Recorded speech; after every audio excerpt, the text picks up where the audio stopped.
భాగ్యనగరం ఉగ్రవాదులకు అడ్డాగా మారుతోందా? దేశవ్యాప్తంగా జరిగిన పేలుళ్లతో నగరానికి లింక్ ఉందా?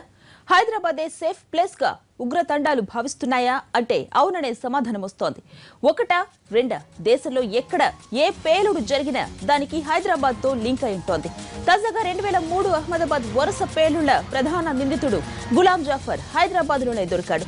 దర్జాగా పనిచేస్తూ దర్జాగా తిరుగుతూ ఎవరికీ అనుమానం రాకుండా 12 ఏళ్లుగా అజ్ఞాతంలో ఉంటున్నాడు జాఫర్. మంగళవారం గుజరాత్ ఏటీఎస్ అధికారులు జాఫర్ ను అదుపులోకి తీసుకున్నారు.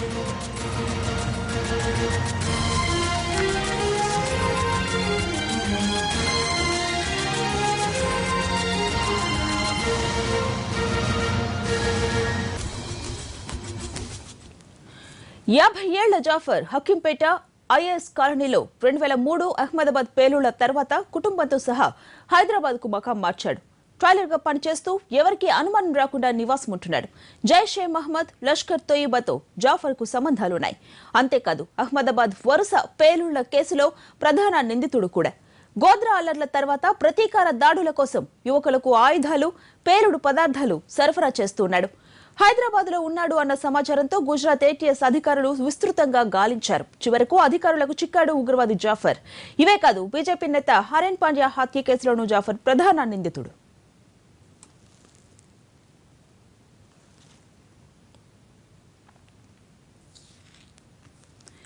ఉగ్రవాది జాఫర్ పట్టుబడ్డ అంశానికి సంబంధించిన మరిన్ని వివరాలు మా ప్రతినిధి రాధాకృష్ణ అందిస్తారు. రాధాకృష్ణ, చెప్పండి. జాఫర్ 12 ఏళ్లుగా హైదరాబాద్ లోనే ఉంటున్నాడు. ఏ కేసులో నిందితుడు? ఉగ్రవాద సంస్థలతో జాఫర్ కి ఎలాంటి సంబంధాలు ఉన్నాయి?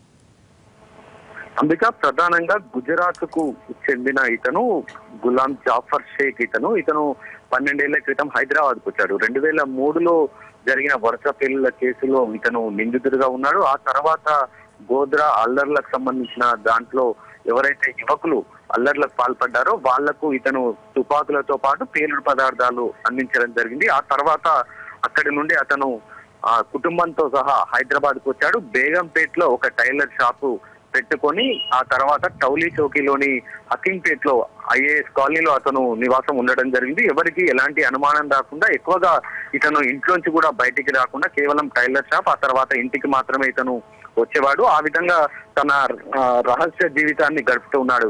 గుజరాత్ ఏటీఎస్ అధికారులు దీనికి సంబంధించిన సమాచారం అందుకున్న తర్వాత 3 రోజుల క్రితం ఇతన్ని అదుపులోకి తీసుకొని విచారించడం జరిగింది. ప్రధానంగా షేక్ పాకిస్తాన్ కు చెందిన ఐఎస్ఐ ఉగ్రవాద సంస్థతో పాటు లష్కరే తోయిబా కూడా ఇతనికి లింకులు ఉన్నట్లు కూడా గుర్తించడం జరిగింది. అలాగే అల్లర్లకు సంబంధించి ఇతను .32 బోర్ గన్ ఒకటి ఉంటుంది. .32 గన్ కి సుమారు 140కి పైగా క్యాట్రిడ్జ్లను ఇతను అందించినట్లు కూడా ఇతనిపై ఆరోపణలు ఉన్నాయి. ఈ సమాచారం అంతా కూడా గతంలోనే అరెస్ట్ అయిన మహమ్మద్ జహీర్ ఇక్బాల్ షేక్ అనే ఉగ్రవాది ఇచ్చిన సమాచారం మేరకు ఇతన్ని గురించి వివరాలు ఆరా తీసి అతన్ని పట్టుకోవడం జరిగింది.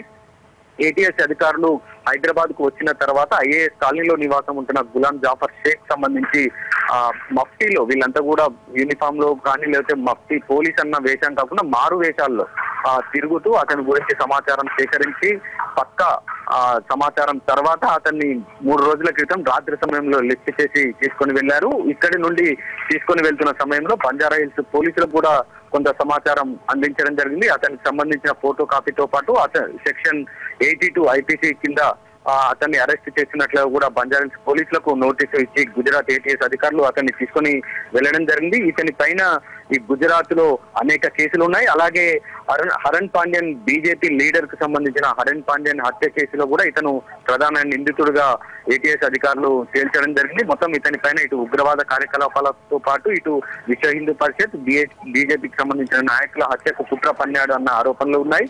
ప్రధానంగా బీజేపీ జాతీయ నాయకుడు హరన్ పాండ్యన్ హత్య కేసులో ఇతను నిందితుడిగా ఉన్నట్లు కూడా తేల్చడం జరిగింది. మొత్తానికి అతన్ని హైదరాబాద్ లో 3 రోజుల క్రితం అదుపులోకి తీసుకొని గుజరాత్ ఏటీఎస్ అధికారులు తీసుకొని వెళ్లడం జరిగింది. అక్కడ నిన్న ఏటీఎస్ ఐజీ ప్రెస్ కాన్ఫరెన్స్ పెట్టి నిందితుని మీడియా ముందుకు కూడా తీసుకొని రావడం జరిగింది. అతను సంబంధించిన వివరాలు తెలపడం జరిగింది. కానీ హైదరాబాద్ లో ఐఏఎస్ కాలనీలో అతను నివాసం ఉంటున్న ఇంటి వివరాలు కానీ, అతను బేగంపేటలో ఉంటున్న టైలర్ షాప్ నడుస్తున్నటువంటి టైలర్ షాప్ సంబంధించిన వివరాలను కానీ పూర్తిగా రహస్యంగా ఉంచారు. ఇంకా అతనికి సంబంధించిన కేసు దర్యాప్తు కొనసాగుతుంది. మరొక వైపు ఛార్జ్ షీట్ లో కూడా ఇంకా అతని కేసుకు సంబంధించిన వివరాలు నమోదు చేయాల్సి ఉంది కాబట్టి వాటిని అన్నిటిని కూడా రహస్యంగా ఉంచారు. ప్రస్తుతం అతన్ని ఏటీఎస్ అధికారులు ప్రస్తుతం విచారిస్తున్నారు. మరికొంత సమాచారాన్ని కూడా వాళ్ళు సేకరించాల్సిన అవసరం ఉంది. అందుక రైట్ రాధాకృష్ణ, థ్యాంక్ యూ.